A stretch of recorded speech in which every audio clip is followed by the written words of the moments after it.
कैसे हैं बेटा आप लोग। आज इस छोटे से सेशन में बेटा मैं ट्रायल बैलेंस, एक बहुत इंपॉर्टेंट चैप्टर है आपके सिलेबस में, 3 से 4 नंबर का आ जाता है और बहुत इजी चैप्टर है, तो इसके बारे में आज मैं आपके साथ चर्चा करूंगा। आप जैसे देख सकते हैं आपके सामने है मीनिंग ऑफ ट्रायल बैलेंस। क्या है मीनिंग ऑफ ट्रायल बैलेंस बेटा, मैं भी रीड करता हूँ फिर आपको समझाता हूँ। It is a statement prepared with the debit and credit balances of the ledger accounts to test the arithmetical accuracy of the books। देखो जी, हमारी बुक का नाम क्या था? बुक का नाम था double entry bookkeeping. For every debit there is an equal amount of credit. ये अर्थमेटिकल एक्यूरेसी ही चेक करने के लिए बच्चों हम आज ट्रायल बैलेंस बनाते हैं। देखो इसका फॉर्मेट अगर आप ध्यान से देखेंगे, ये रहा आपके सामने फॉर्मेट के अंदर हमें head of accounts, LF, debit balance और क्रेडिट बैलेंस है। हेड ऑफ अकाउंट्स मतलब जैसे हम मान लीजिए सैलरी का लेजर अगर हम ट्रायल बैलेंस में रिकॉर्ड करना चाहते हैं तो हम हेड ऑफ अकाउंट्स में लिखेंगे सैलरी। अब सैलरी क्या है? सैलरी बेटा हमारा एक्सपेंस है, तो एक्सपेंस का डेबिट बैलेंस होता है, इसलिए हम सैलरी का जो भी लेजर का टोटल बन रहा होगा उसको हम यहां पर पोस्ट कर देंगे।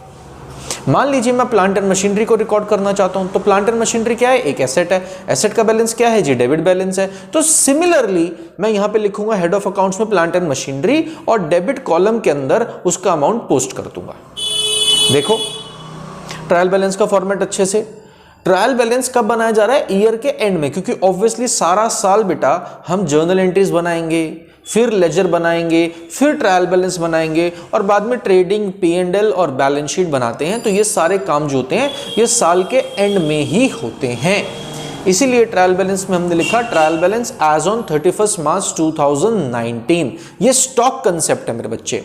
स्टॉक कंसेप्ट मतलब trial balance is maintained at a point of time, है ना, एक पर्टिकुलर डेट पे ट्रायल बैलेंस बनाया जाता है। नेक्स्ट देखिए, हमारे पास अकाउंट्स में 4 चीजें हैं। सारा साल बोलता आया हूं, अब भी यही बोलूंगा। अकाउंट्स में 4 चीजें हैं, एसेट, लायबिलिटी, इनकम और एक्सपेंस, जिसमें फर्स्ट और लास्ट का बैलेंस डेबिट है, बीच के दोनों का बैलेंस क्रेडिट है।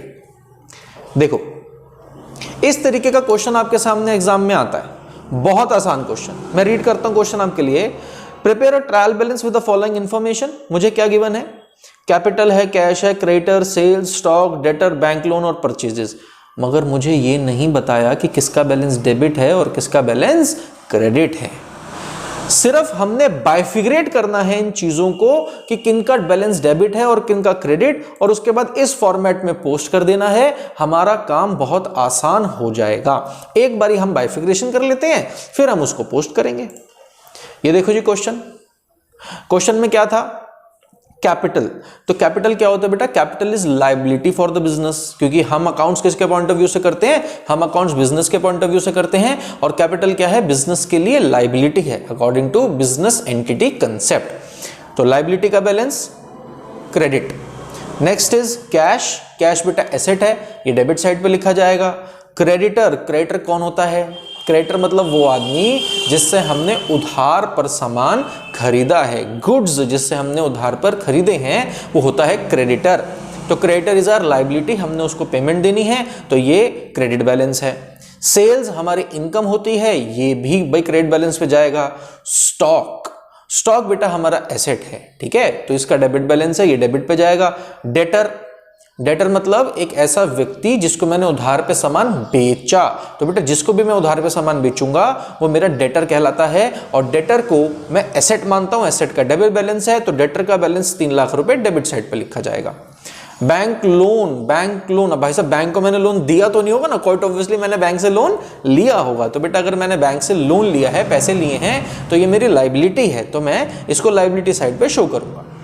नेक्स्ट क्या है जी? परचेजेस। अब मैंने सामान खरीदा, तो किसी भी बिजनेस एंटिटी के लिए अगर हम कोई भी सामान परचेज करते हैं वो हमारा एक्सपेंस होता है, क्योंकि हम मार्केट गए, मार्केट से जाके भैया सामान खरीद लाए, अब उसको बेचेंगे तो कुछ मुनाफा होगा, मगर फिलहाल टेंशन है ना माइंड में, सामान बेचना है, तो उसे बेचना है, उसके ऊपर मुनाफा कमाना है, रिस्क फैक्टर इन्वॉल्व है, तो ये मेरा खर्चा है कि मैंने ये पैसा खर्च करा ताकि मुझे कुछ इससे इनकम हो। इट इज नॉट सर्टेन कि मेरे को इनकम हो ही जाएगी। तो परचेज क्या है? मेरा खर्चा है, इसलिए मैं इसको डेबिट साइड पे रिकॉर्ड करता हूं। अब मैंने अभी आपको बता दिया, उम्मीद है कि आपने फटाफट इसको माइंड में भी रखा होगा, बट अगर कोई दिक्कत परेशानी है तो ये देखिए, ये सॉल्यूशन भी मैंने आपके साथ अब शेयर किया। इस सॉल्यूशन के अंदर हमने सीरियल नंबर लिखा कि 1 2 3 4 5 6 7 8 रोमन न्यूमेरल्स में, कि हमारे पास जितने भी अकाउंट्स इन्वॉल्व थे। हेड ऑफ अकाउंट्स में अकाउंट का नाम लिखा है सिर्फ। यहां पर LF का कॉलम सॉल्यूशन में नहीं बना हुआ, आप बनाएंगे, ठीक है। TS गेरेवाल में जो सॉल्यूशंस हैं उसमें LF का कॉलम बना हुआ है, तो वो आप जरूर बनाएंगे। डेबिट के अंदर हमने डेबिट का अमाउंट पोस्ट कर दिया और क्रेडिट के अंदर भी क्रेडिट का अमाउंट पोस्ट कर दिया। सॉल्यूशन वैसा ही है जैसे मैंने हर एक चीज आपके साथ डिस्कस की थी, उसमें कोई भी चेंज नहीं है। अंत में हमने टोटल निकाला है और जादुई चीज यही है कि अर्थमेटिकल एक्यूरेसी अगर आपके अकाउंट्स में है तो डेबिट इक्वल टू क्रेडिट आएगा ही आएगा। 7,50,000 is equal to 7,50,000। This proves कि हमारी जर्नल भी ठीक है, हमारी लेजर भी ठीक है और इसीलिए हमारा ट्रायल बैलेंस भी ठीक है। मगर जब रेक्टिफिकेशन ऑफ एरर्स पढ़ेंगे तब बात करूंगा कि कभी कभार ट्रायल बैलेंस ठीक होने के बावजूद भी अकाउंट्स में गलतियां होती हैं। उसके लिए इंतजार कीजिएगा, रेक्टिफिकेशन ऑफ एरर्स पे भी शॉर्ट वीडियोस के साथ आपके पास वापस आऊंगा। सर क्या यही क्वेश्चन होते हैं? बेटा नहीं, ये वाला क्वेश्चन देखो। इस क्वेश्चन के अंदर हमें है prepare the trial balance of Ankit as on 31 March 2013। He has omitted to open a capital account. लो जी, अंकित से गलती क्या हो गई कि अंकित ने कैपिटल अकाउंट बनाया नहीं है, या यूं कहें कि क्वेश्चन हमारे से अर्थमेटिकल एक्यूरेसी रिवर्स में चेक करवाना चाह रहा है। देखो कैसे। क्वेश्चन ने हमें बैंक ओवरड्राफ्ट दिया है। बैंक ओवरड्राफ्ट मतलब एक लिमिट से ज्यादा जब हमने एक बिजनेसमैन ने बैंक में से पैसे विड्रॉ कर लिए हैं, अब उस केस में बिजनेसमैन का अकाउंट नेगेटिव हो गया मेरे बच्चे, रादर देन बीइंग पॉजिटिव वो नेगेटिव हो गया। रादर देन बैंक में पड़ा बैलेंस एक एसेट हो वो लायबिलिटी हो गया। तो बैंक ओवरड्राफ्ट कहां लिखा जाएगा भाई? क्रेडिट साइड पर। सेल्स इनकम है तो क्रेडिट पर। परचेज का बैलेंस होता है डेबिट, परचेज रिटर्न का बैलेंस क्रेडिट। डेटर बेटा एसेट है, ये भी डेबिट साइड पर जाएगा। वेजेस हमारा एक्सपेंस है, ये भी डेबिट साइड पे जाएगा। परचेज भी एक्सपेंस डेबिट साइड पर। कैश इन हैंड एसेट है डेबिट साइड पर। क्रेडिटर हमारी लाइबिलिटी है क्रेडिट साइड पर।